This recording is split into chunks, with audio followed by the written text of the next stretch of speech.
Uttar Pradesh police में DSP के पद पर तैनात धनंजय कुमार मिश्र, जो कि उत्तर प्रदेश में जिला मऊ के सीओ सिटी के पद पर तैनात हैं। उन्होंने एक बार एक सच्ची घटना सुनाई, सच्ची कहानी सुनाई। वो बात कुछ इस तरह से थी कि धनंजय कुमार मिश्र के थाने में एक बार एक तहरीर आती है, एक लड़की गायब हो जाती है। उस लड़की को तलाशने के लिए पुलिस की कई टीमें लगीं, आसपास के इलाके को भी तलाशा गया, कई ज़िलों को भी तलाशा गया। लड़की के मोबाइल नंबर के आधार पर जो भी उसके संपर्क में थे सभी लोगों को तलाशा गया, लेकिन लड़की का कहीं सुराग नहीं लगा। दरअसल वो लड़की गई तो थी, लेकिन ज़्यादा दूर नहीं चल पाई। महज 50 मीटर की दूरी पर एक और घर था। उस घर में उसका प्रेमी रहता था और परिवार की रजामंदगी के बाद वह लड़की पिछले 6 महीने से अपने प्रेमी के साथ रह रही थी। एक दिन झाड़ू लगाते हुए लड़की घर से बाहर झांकने लगी। उसके झांकने को किसी ने देख लिया और देखते ही बात पुलिस तक पहुंच गई। पुलिस ने उस लड़की को बरामद करने के बाद परिवार को सौंप दिया। दिलचस्प बात यही है कि लड़की 6 महीने तक एक ही जगह रह रही है और उसके पड़ोसियों को, उसके रिश्तेदारों को, किसी को भी इस बात की भनक तक नहीं लग पाई कि लड़की यहाँ 6 महीने से रह रही है।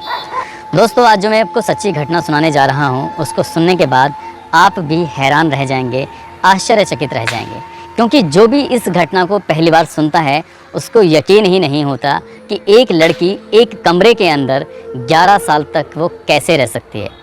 बहुत सारी ज़रूरत की चीज़ें भी होती हैं, बहुत सारे काम होते हैं जो घर से बाहर निकलने के बाद ही हो सकते हैं, लेकिन एक लड़की एक कमरे के अंदर ही 11 साल की ज़िंदगी बिता देती है और उस घर में, उस परिवार में रहने वाले अन्य सदस्यों को इस बात की भनक तक नहीं लगती। और जब भनक लगती है तो वो खुद हैरान रह जाते हैं। पुलिस इसकी असल में स्पेशल इन्वेस्टिगेशन कराती है कि क्या घर वालों को ये बात मालूम थी या नहीं थी। दरअसल माजरा कुछ इस तरह का है। केरल के ज़िला पलक्कड़ के कस्बा अयलूर निवासी रहमान, जो कि मेहनत मजदूरी करके अपने परिवार का भरण पोषण करते हैं, अभी मार्च 2021 को वो संदिग्ध परिस्थितियों में लापता हो जाते हैं। अपनी अम्मी और अपने पापा के साथ रहने वाले एक युवक जब लापता होता है तो उसका बड़ा भाई नैनकारा थाने में जाकर एक मुकदमा दर्ज कराता है कि उनका भाई मार्च से लापता हो गया है, उसको तलाशा जाए, क्योंकि बुज़ुर्ग अम्मी और उसके पापा बहुत ज़्यादा परेशान हैं। पुलिस रहमान को तलाशने की कोशिश करती है और उसका कहीं भी कोई सुराग नहीं लग पाता है। रहमान के गायब होने के बाद मार्च, अप्रैल, मई, ये 3 महीने गुजर जाते हैं और उसका कहीं सुराग नहीं लगता है। एक दिन बाज़ार में रहमान और उसका बड़ा भाई शब्बीर आपस में आमना सामना होता है और शब्बीर को देखते ही रहमान भाग जाता है। ये बात शब्बीर थाने में जाकर कहता है कि मेरा भाई फला बाज़ार में देखा गया था और वो आसपास ही कहीं रहता है, उसको तलाशा जाए। पुलिस मामले को गंभीरता से लेती है और रहमान की तलाश फिर से शुरू कर देती है। तो वह कस्बे के पास में ही एक गाँव था, उसमें किराए के मकान में अपनी पत्नी के साथ रह रहा था। पुलिस उसको हिरासत में लेती है और पूछताछ करती है कि आखिर तुम घर से क्यों गायब हुए थे।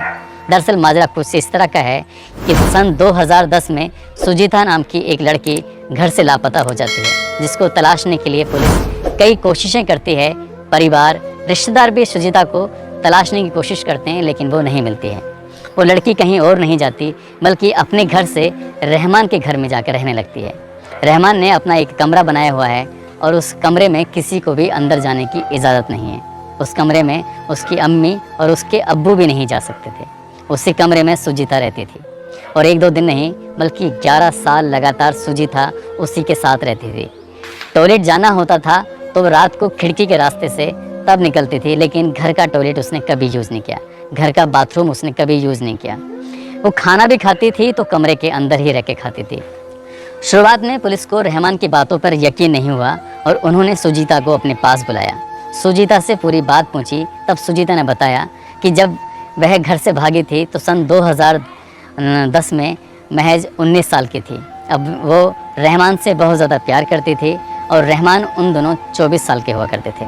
दोनों आपस में प्यार करते थे और साथ साथ रहने की कस्में वादे कर चुके थे, लेकिन लड़की हिंदू परिवार से थी और लड़का मुस्लिम परिवार से था, इसलिए दोनों एक दूसरे के साथ रह तो सकते थे, लेकिन परिवार, समाज शायद इस बात की इजाज़त नहीं देता था। तो इन्होंने अपने साथ रहने का फ़ैसला किया और साथ साथ वो रहे भी तो अपने ही घर में रहे। उस घर में, जिस घर में रहमान के अम्मी और पापा भी रहते थे, और 11 साल तक रहमान ने अपने परिवार को इस बात की भनक तक नहीं लगने दी कि उसके साथ ही सुजीता रहती है। रहमान के अलावा ना उसने 11 साल तक किसी से बातचीत की थी, ना वो मोबाइल रखती थी, ना वो सोशल मीडिया का इस्तेमाल करती थी, बस घर में ही रहती थी। सुजीता ने उस जांच टीम के सामने खुद स्वीकार किया है कि उसके पास एक छोटा सा टेलीविज़न था। उस टेलीविज़न में वो ईयरफोन की लीड लगाकर और सुनती रहती थी, उसी से ज़्यादा अपना वक्त गुजारा करती थी। नैनकारा थाने के एसएचओ दीपा कुमार को भी इस बात पर यकीन नहीं हुआ था कि ये लड़की कितना सच बोल रही है। उन्होंने वहाँ गए, उस घर में जाने के बाद कमरे में तलाश किया और किस तरह से वो लड़की रहती थी, एक एक बात को फिर दोबारा से रिहर्सल कराया, उसका रूपांतरण कराया। और उसके लड़के यानी कि रहमान के मम्मी और पापा से भी पूछा गया कि क्या आप लोग इस बात को जानते थे कि सुजीता आपके ही घर में रह रही है। सुजीता दरअसल उसी घर के अंदर रह रही थी, लेकिन घर वालों को इसकी भनक तक नहीं लगी। जज को तब यकीन हुआ जब टीम ने अपनी रिपोर्ट जज के सामने पेश की, और उस रिपोर्ट के बाद उन्होंने भी यकीन कर लिया कि एक लड़की एक ही कमरे के अंदर 11 साल की ज़िंदगी बिता देती है और किसी को, पड़ोसियों को, किसी को भी कानों कान खबर नहीं लगती। दरअसल इस अकेलेपन से रहमान बहुत ज़्यादा परेशान हो गया था और उसी ने यहाँ से निकलने का एक प्लान बनाया, और इसलिए वह अपनी पत्नी को लेकर संदिग्ध परिस्थितियों में लापता हो गया था और अपने उस कस्बे से महज 2-3 गांव दूर जाके वो रहने लगा, और वहीं रहकर वह मजदूरी करके अपना भरण पोषण कर रहा था।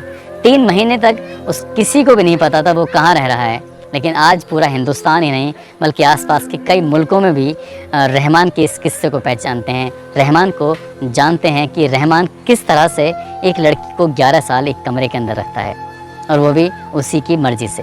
और उसके बाद रहमान ने इस बेड़ियों को तोड़कर उसे एक आज़ाद ज़िंदगी दी, और मार्च 2021 के बाद उसने उगता हुआ सूरज भी देखा, लोगों की आवाज़ें भी सुनी, चिड़ियों की चहचहाट भी सुनी।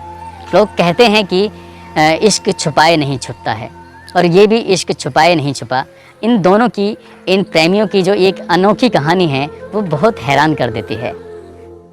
प्यार करने वालों की कहानी आपको बहुत सारी मिल जाएंगी, लेकिन इस तरह की कहानी हिंदुस्तान में पहली बार मिली है कि एक लड़का अपनी प्रेमिका को 11 साल तक एक ही कमरे में रखता है, और उसके खाने का, उसके पीने का, उसके पहनने का, हर चीज़ का वो कमरे के अंदर ही इंतज़ाम करता है। वहीं खाना खाते हैं, वहीं वो अपनी ज़िंदगी बिताते हैं। आपको ये कहानी कैसी लगी हमें ज़रूर बताइएगा। धन्यवाद।